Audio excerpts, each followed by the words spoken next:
Good morning, I am Anil Ojha. Welcome to Easy Class. Today I am going to teach you civics for class 8th, chapter 1st, the Indian Constitution, part 1. I am going to start this chapter, the rules of football. If the ball touches the arms of any players except the goalkeeper, then it considered a foul. The same things happened with the rule of hockey, the rule of cricket, the rule of table tennis or etc. जैसे हम rule की बात कर रहे हैं, अगर football की बात करते हैं तो फुटबॉल, फुट मीन्स पैर, बॉल मीन्स खेल गेंद, पैर से खेलने वाला गेंद।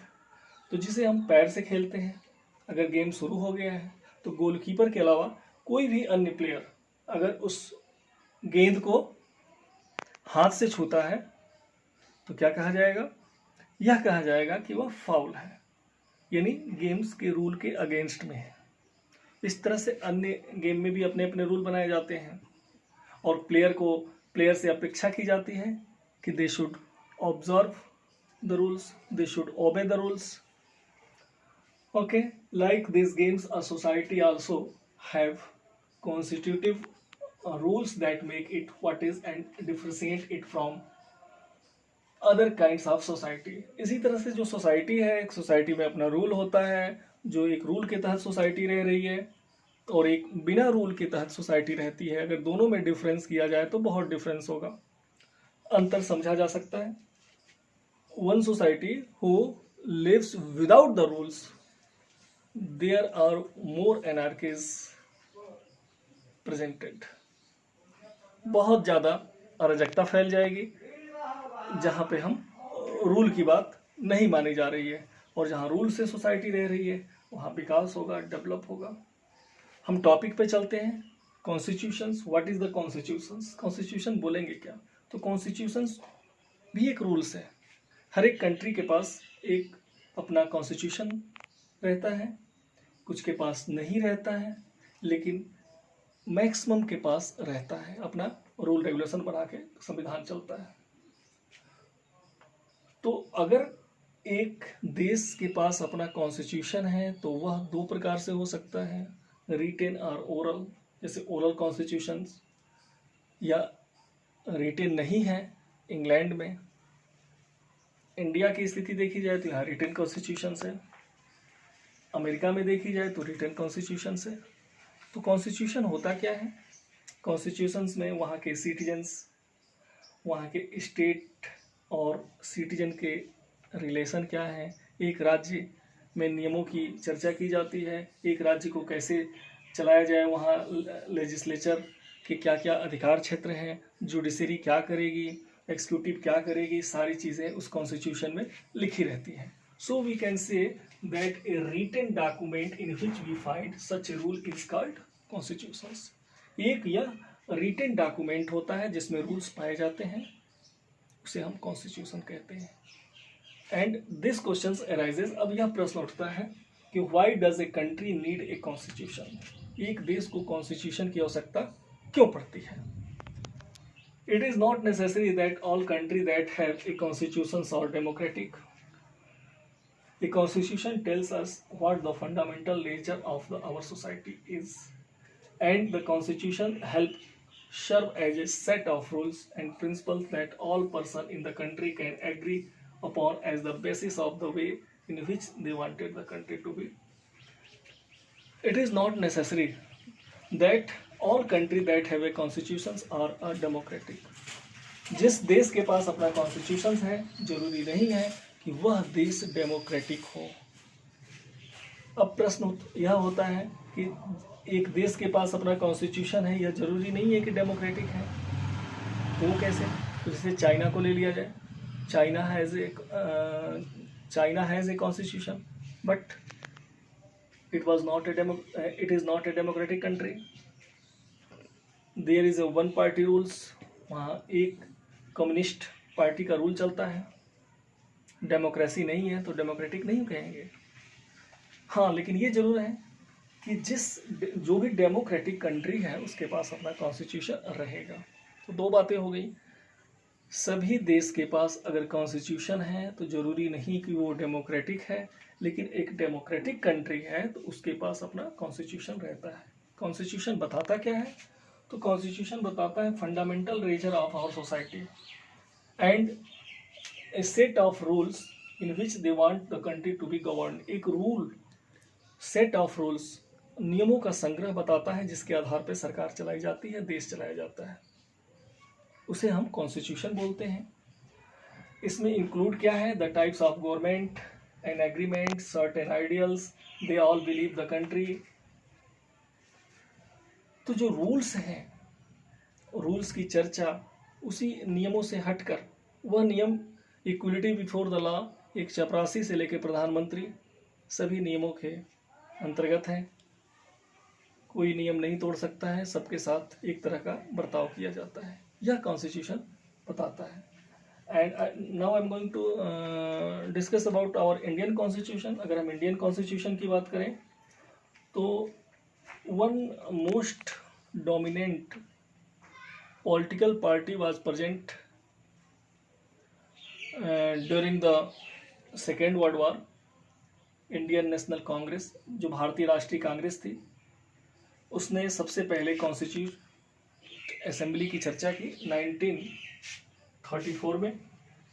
और 1934 में इसने बोला कि भाई हमारे यहाँ एक संविधान बनना चाहिए, और इसके आधार पे इन लोगों ने अंग्रेज़ों के सामने ये बात रखी। चूँकि उस समय इंडिया कॉलोनी हुआ करता था और ब्रिटिश से सेकेंड वर्ल्ड वार में फंसा हुआ था, तो सेकेंड वर्ल्ड वार में जो ब्रिटेन फंसा था तो भारत को आज़ाद करने के मूड में नहीं था, तो इन लोगों ने उसी समय अपनी डिमांड रखी कि हमारे देश को आज़ाद किया जाए। समय और परिस्थिति बनी, देश आज़ादी की बात आई, कैबिनेट मिशन पारित हुआ, संविधान की भी चर्चा हुई, और उस दौरान between December 1946 to and November 1949 the constitute assembly drafted a constitution for independent India. दिसंबर 1946 से 26 नवंबर 1949 के बीच में हमारा संविधान बना, जिसमें लगभग 3 साल लगा।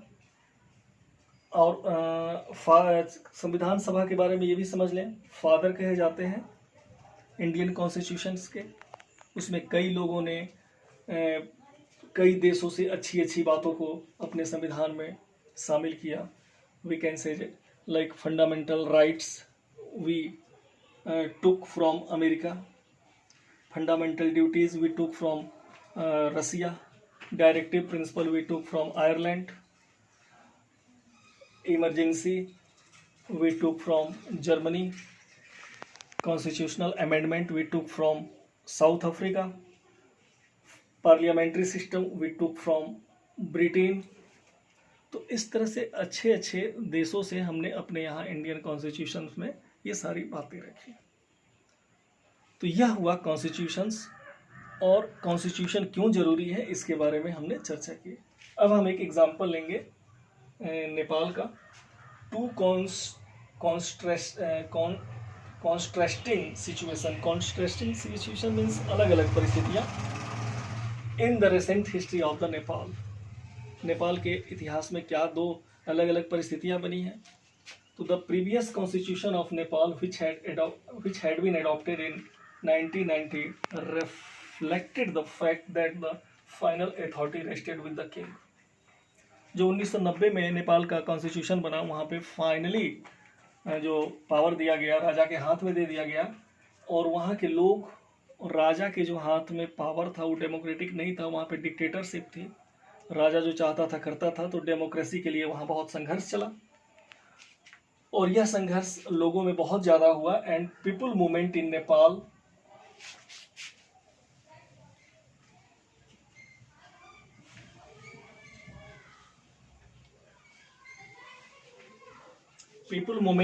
For several decades to establish democracy, and in 2006 they finally succeeded in putting an end to the power of the king.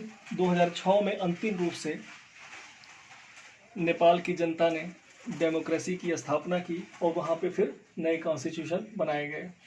और यह जो people have to write a new constitution to establish Nepal as a democracy, जब लोकतंत्र की स्थापना हुई तो संविधान की आवश्यकता पड़ी। संविधान फिर लोकतंत्र के रूप में, डेमोक्रेसी के रूप में नेपाल में बनाया गया। Okay, the important purpose of the constitution is to define the nature of a country political system. सबसे इसका पर्पज क्या है, हमने क्वेश्चन किया था कि why does a country need a constitution, तो एक यह भी नेचर है कि जो कंट्री के पॉलिटिकल सिस्टम के बारे में वो डिफाइन करता है कॉन्स्टिट्यूशंस। जैसे एग्जांपल के रूप में Nepal's earlier constitution stated that country was to be ruled by the king and his council of minister, and in country that have adopted a democratic form of the government, the constitution play a crucial role in laying out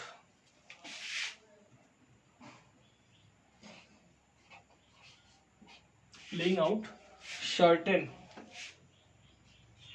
important guidelines that govern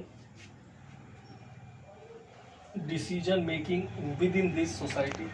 government, जैसे कि नेपाल के example में हम ले सकते हैं कि शुरू में राजतंत्र था, किंग था, किंग अपने हिसाब से वहाँ पे तानाशाही करता था, अपनी बातों को रखता था और राजा और उसके मंत्री मिलकर देश चलाते थे।